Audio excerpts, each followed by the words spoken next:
দুপুরের খাবার আজকের ঢেঁড়স ভাজি, পটল ভাজা, আর এটা হচ্ছে গিয়া টাটকিরি মাছ, আর হচ্ছে গিয়া ডাল দিয়া লাউ শাক। আলহামদুলিল্লাহ, রিজিকে যা লাগছে আল্লাহ, এতে শুক্রিয়া আদায় করি। খাইতাছি। প্রথমে শুরু করলাম এই ঢেঁড়স ভাজাটা দিয়া। আপনারা কেউ খাইবেন নাকি? খাইলে আসেন। বিসমিল্লাহ।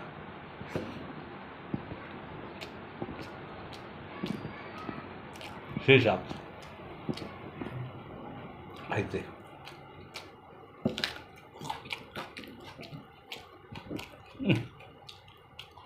কড়া টেস্ট।